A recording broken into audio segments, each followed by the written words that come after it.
You are listening to Demystifying Organizations. In partnership with McGraw-Hill Education, I'm your host, Jeff Schatten.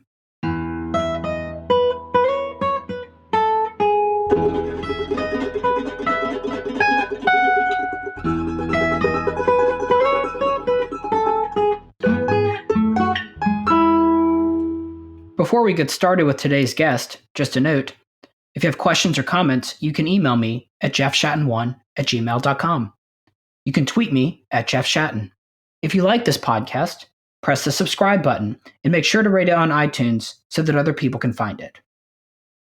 My guest today is Francesca Gino. She's a full professor at the Harvard Business School. Francesca was chosen by Poets and Quants to be among their 40 under 40, a listing of the world's best business school professors under the age of 40. In addition to being featured in the major peer review outlets, Francesca Gino has been published in The Economist, The New York Times, Newsweek, Scientific American, Psychology Today, and The Wall Street Journal. And her work has been discussed on National Public Radio and CBS Radio. She has a new book out called Rebel Talent: Why It Pays to Break the Rules at Work and in Life. And this is the topic for our conversation today.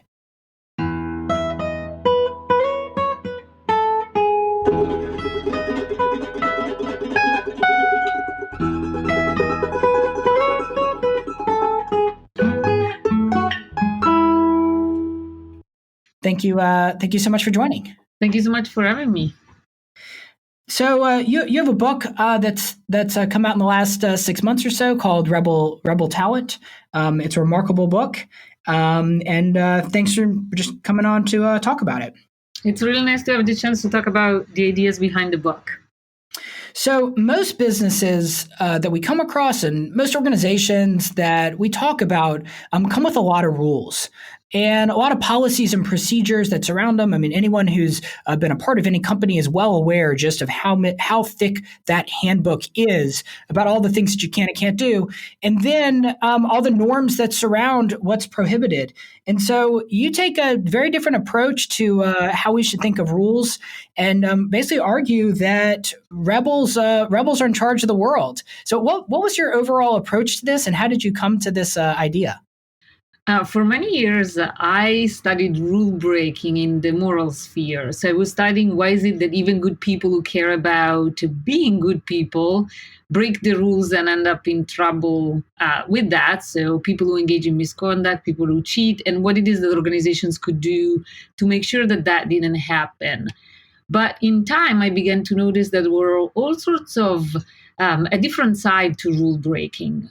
People who broke the rules and drove positive change as they were breaking rules. And so I got really interested in the idea of when is it that rule breaking is beneficial to organizations. And so I spent almost 2 decades studying these people, going into organizations that encourage rebelliousness to try to identify the secret recipe of the rebels' success. And so the book was a little bit the culmination of that project to sort of say rules are good, but we shouldn't necessarily take them for granted. Too often, we are so much rule followers in everything that we do, from existing procedures and processes and traditions in organizations to existing norms, that we basically don't take on the opportunity of questioning them and see if there is something better or whether a system should be changed. So that was the idea behind the book.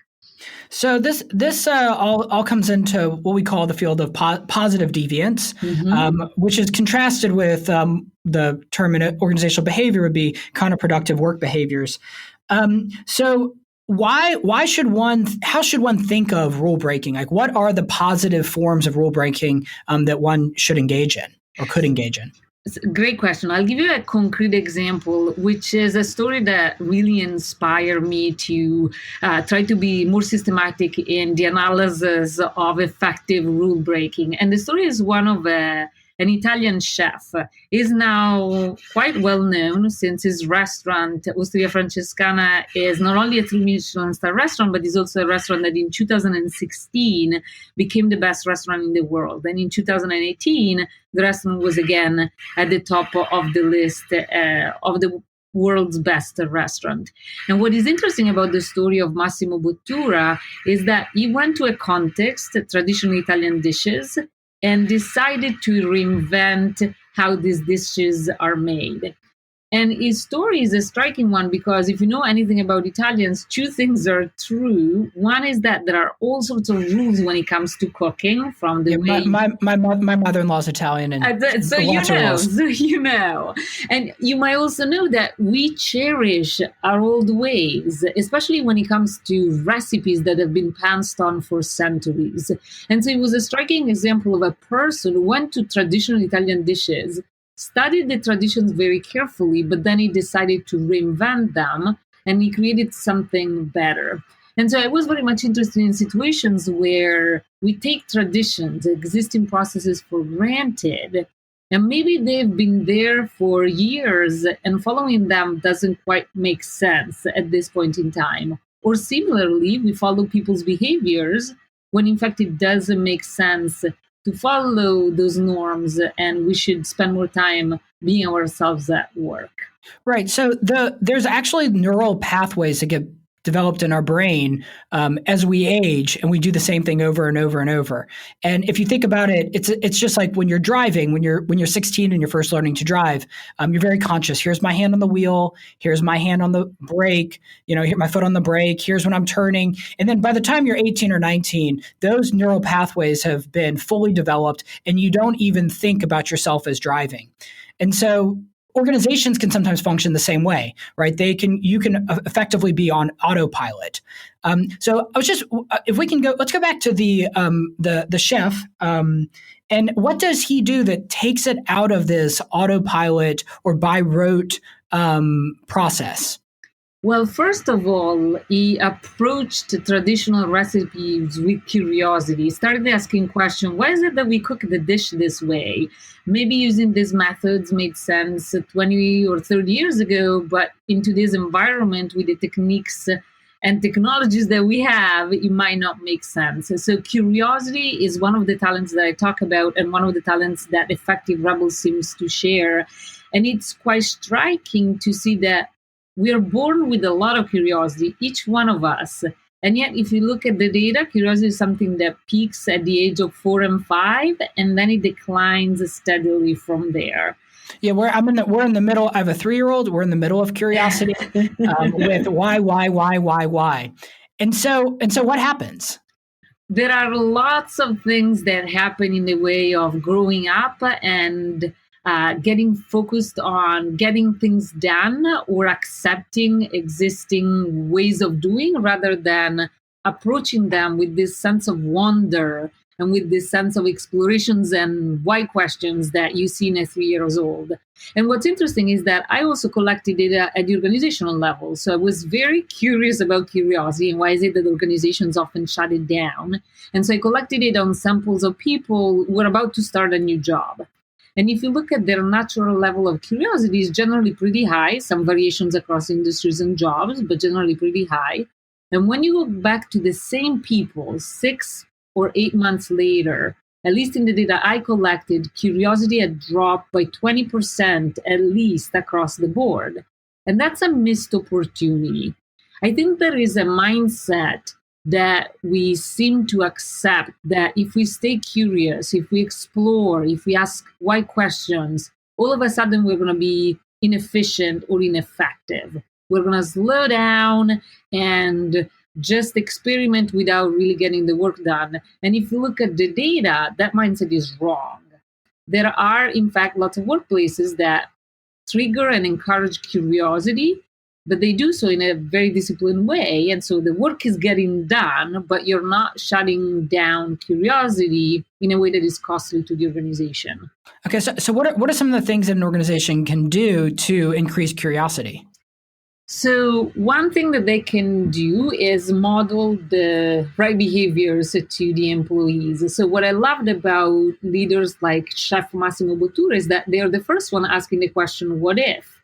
Or how is it that we could? And so they open up possibilities and they ask the right questions rather than being so focused in providing answers to people. So modeling is something that is really important. It's powerful and works.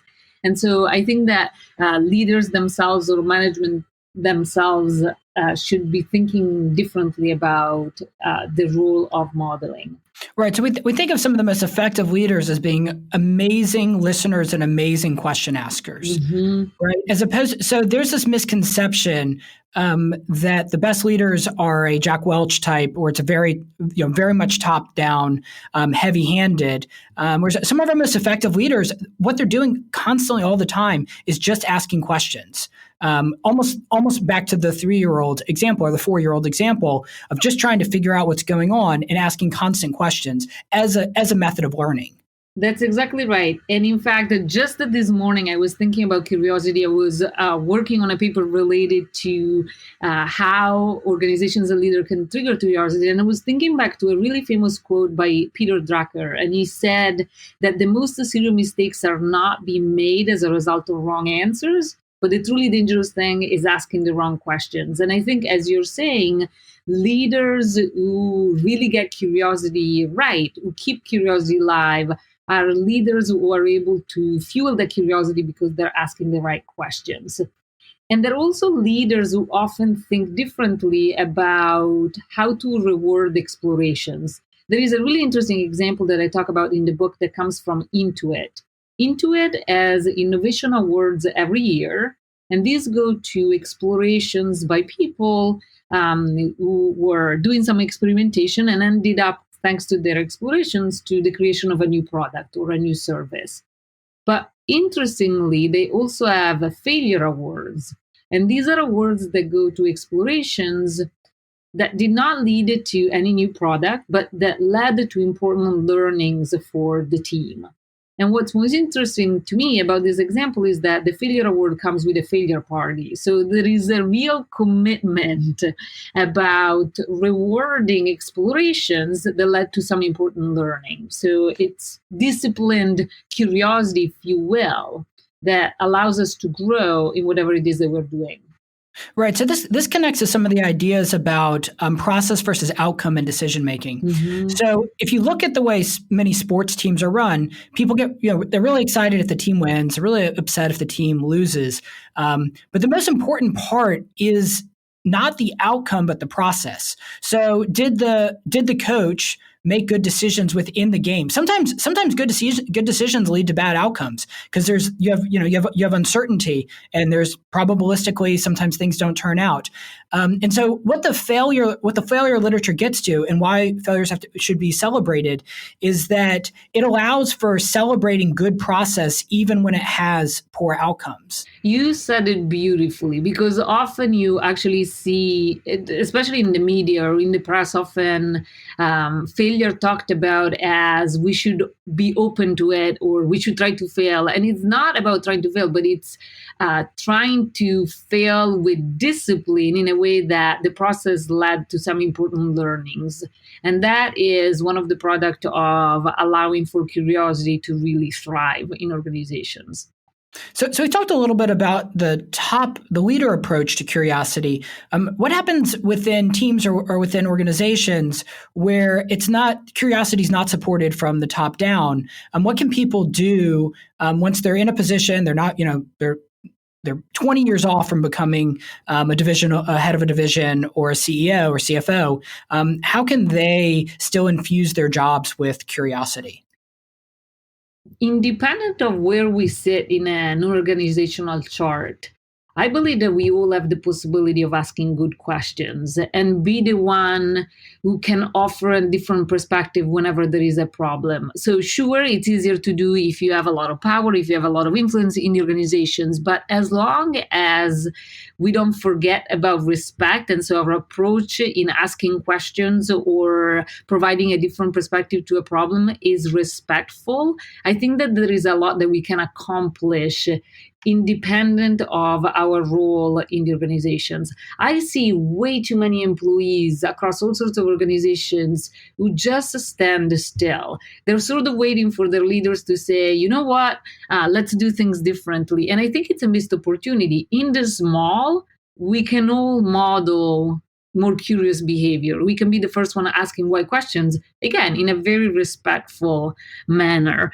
I often talk about some of the lessons that I've learned when a few years back I took some improv comedy classes. And what was interesting about the experience of going through improv is that you find yourself working on scene, on exercises with all sorts of strangers. And the core principle that drive that interactions are basically principle of respect. Take, for instance, this idea of the yes and. So when you're in a scene and you and I are working together, if you start the scene with an idea, my role as the next partner coming into the scene is to start from a point of acceptance. So I would say that's the yes. And the end is I add in my thoughts. We could go in a totally different directions, but it's still coming from a point of acceptance. And so to me, there are all sorts of possibilities that often we don't exploit as employees of a system, that just because we are there waiting for someone higher up to produce a change.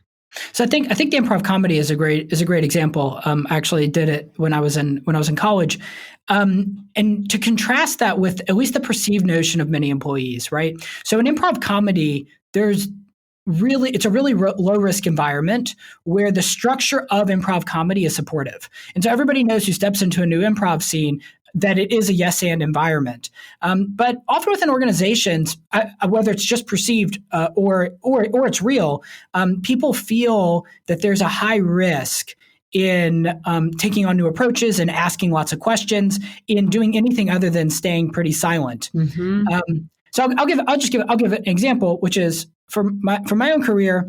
If I was really, I want to get tenure, I'm an untenured professor, and launching a podcast might not be the best thing for tenure, because you can have it's risky. You can have people who don't like it. You could have public opposition if there's some risk in asking all these questions.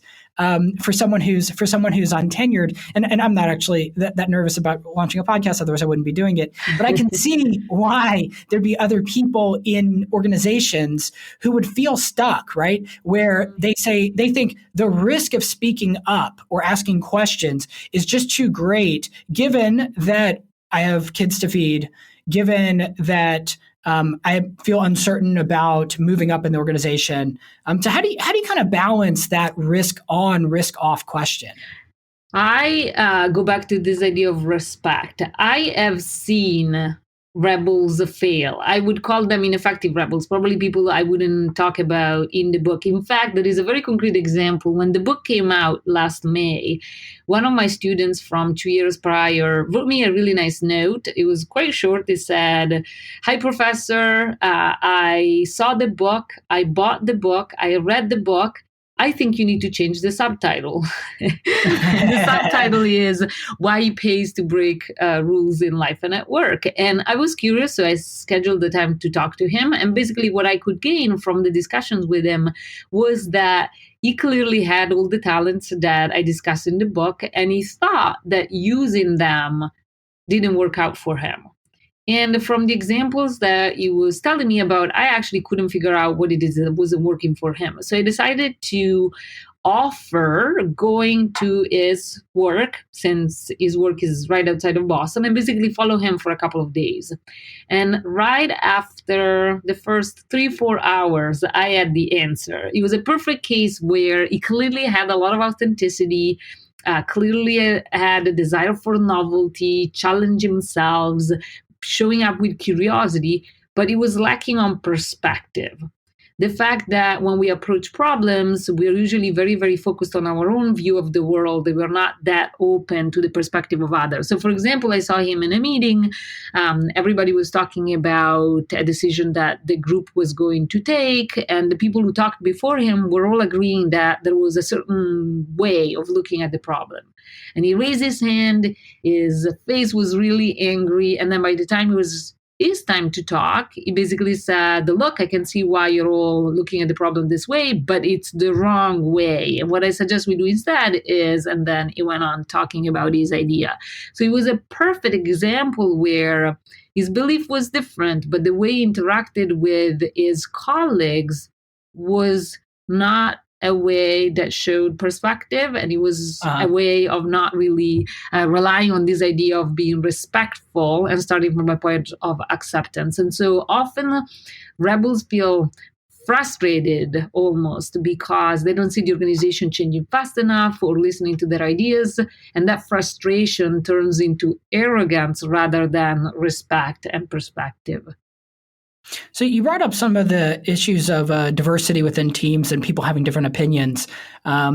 And so much of the literature out there, right? I mean, we've now entered into a new era of 2018, 2019 with the Me Too movement and an increased focus on diversity really globally at this point in organizations. And it turns out that more diverse teams are actually better teams, right? They perform a lot better. And you discussed some of the studies surrounding that. Could you just comment on how diversity impacts teams? There is lots of evidence, as you were suggesting, that diversity can be really beneficial. That the fact that we come to a workplace, but also to more concretely a meeting where there are different ways of thinking about a problem or about a situation, that's beneficial to the discussion. That's beneficial to the decision making that is going on in that meeting or in that workplace. And so generally, the quality of the decisions that we make is higher. But one of the things that is not talked about as often is the fact that diversity needs to be managed. Having more diversity means that on average, there is more disagreement inside the organizations or inside that meeting.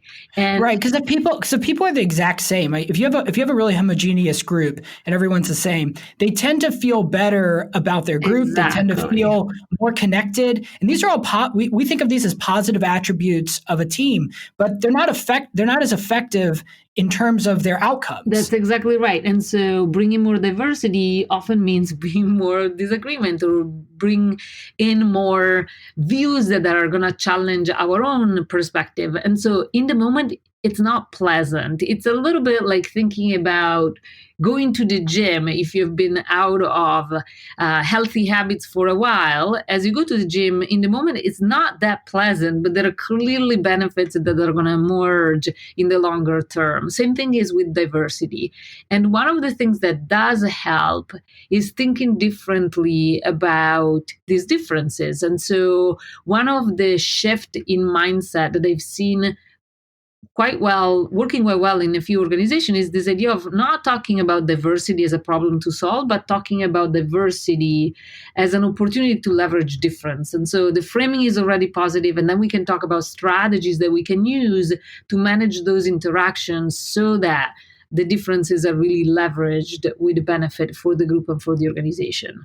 Right. So just from the organizational behavior literature, the goal is to increase what we call task conflict, right? So task conflict is the kind of conflict we really want to see. So if you have a meeting with a broad range of people, you want to have all ideas on the table that are being debated vigorously, pros and cons, and why you should go in one direction versus another.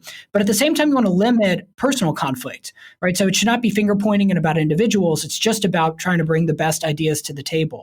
And the literature seems to suggest that that if you have people that are too similar or too homogeneous, you just don't end up with enough task conflict. People just agree. Everybody comes from the same perspective, and they just tend to have similar ideas about what you're facing, as opposed to if you have people coming from different viewpoints. Absolutely. And what is interesting is that I am sure that as you're saying what you're saying, most listeners are there probably nodding their head and see, I get this. I totally understand why this is the case. But then it's difficult often to act on the insight. So for instance, in a lot of my classes, I ask people to think about the 5, 8, 10 people they go to at work whenever they want to talk about a decision, or maybe they need a second opinion, or they want to brainstorm ideas. And so people generally write a few names down, whether it's 3, 5, 8, or 10, it doesn't really matter. And then I ask them to go back to the same list that they just created. and to put a score next to each of the names that they listed. And the score is a number from 1 to 5, and it represents how similar the person is to you in their way of thinking. And so 5 would be very similar to you, 1 would be very dissimilar, and anything in between. And it's striking to see how many people who totally nod their heads when you say we need to go for greater diversity to increase the task conflict, as you said, in meetings, actually have networks that are full of people that basically think exactly like they do. So they have a lot of 4 and 5s rather than diversifying. And so here's an opportunity to do things a little bit differently by really reaching out to people who we know are going to challenge our viewpoint. Right, and because it's uncomfortable. I mean, if you think about somebody who's on the far to the left or far to the right politically, I mean, who do they go to talk to when there's a major news event? Mm-hmm. It's much more comfortable if you're on the right to go talk to somebody on the right, and vice versa if you're on the left to talk to somebody on the left. Yep, and one of the things that I say in the book is that comfort is overrated. One of the reasons why I believe the comfort is overrated is because this idea of comfort doesn't push us to do the right things. Part of the idea why I like the label rebel and rebelliousness is because by using the talents that I talk about in the book, like diversity or curiosity, we're basically fighting against some human tendencies. With curiosity, we're fighting the human tendency of going with the status quo, not questioning existing way of doing that we've been following almost mindlessly. Or with, if you take diversity, we're fighting against the tendency of just accepting social rules that society often passes upon us. And so we need to engage in this fight against our own human tendencies. So you've advocated for the rebel. What have you learned about yourself in terms of a rebellious spirit in this pursuit? This has been quite an interesting project to work on for me. I can say that I'm still learning how to be an effective rebel, but in the way I do my work or I approach my work, in the way I lead others, or even in the way I work as a parent, I've changed quite a few things. So we were talking earlier about curiosity. I used to pride myself for trying to give great answers to questions that I was asked, whether at home or here at work. And now I often respond to questions with other questions so that can help people through their discovery. And again, do a little bit more in terms of trying to keep others' curiosity alive. So it's been quite a project in terms of giving me some insights on my own way of doing and living that I thought could benefit from a little bit more rebelliousness. Could you give the example of Captain Sully with the Hudson River? I thought that was such a great example from the book. Yeah, so a few years back, I found myself reading the accident report of this now famous flight in a cold evening of January 2009. And when I was reading the accident report, I was struck by the fact that the captain on the plane, Captain Sully Sullenberger, had a really limited amount of time. He had 208 seconds. So this is the flight. So this is the flight where the birds knock out the engines and has to land. Exactly. And Captain Sully basically landed the plane in the Hudson River. And so I was reading the accident report and I was struck by the fact that he had really a limited amount of time. He had 208 seconds to make a decision. That was the time that he had between the time he discovered there was no thrust in the engines and the time he ditched the plane in the Hudson River. And what was fascinating from a psychological perspective is that in reading the accident report, I noticed that he was considering a lot of options. He kept asking himself what it is that I could do. And it's striking because what we know from psychology is that under that time pressure, under that level of stress, we tend to narrow our options rather than broadening our perspectives. And so I was totally fascinated by his decision making. And so I reached out to him and I was lucky enough to be able to interview him. And what I discovered is that by the time the accident happened, he had tons of experience. He had over 30,000 hours of flying experience. He had served in the military, so he had experience flying all sorts of planes. He had served as a volunteer on previous accidents, so he had all sorts of knowledge about what it is that could go wrong on a plane.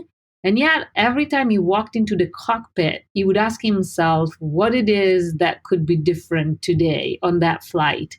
And he was a great example of a person who kept accumulating lots of experience throughout his career, but always used it as a signal that there is more to learn. So rather than becoming arrogant, he was staying open to different perspective, and he had a lot of humility. So what I really like about it is that he has all this experience. He's sitting there and doing counterfactual thinking and thinking through all the options that might happen. And yet what happens he had never considered, right? Right. And so there was no way he had ever thought about what happens if both engines fail. And I'm not high up in the air. I'm low altitude, and there's no way that I'm going to make some other runway. Not only that, I'm in one of the busiest cities in the world. Mm-hmm. So the natural thing to do would be to go through the quick manual they have, a checklist, right? They have these emergency processes. What does he do after the emergency processes fail? So, as you said, he did go through the rule book, if you will, but then he stayed open-minded. He really approached the problem from all sorts of angles and multiple perspectives, considering different options.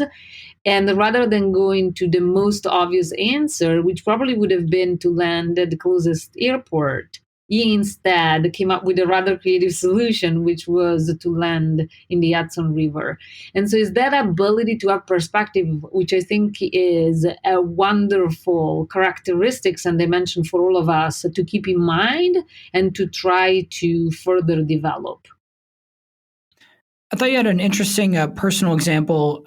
You were teaching a class at Harvard, and someone made some rude comment about you were 8 months pregnant and made some rude comment about you. How did you approach that, and kind of what were your lessons from that incident?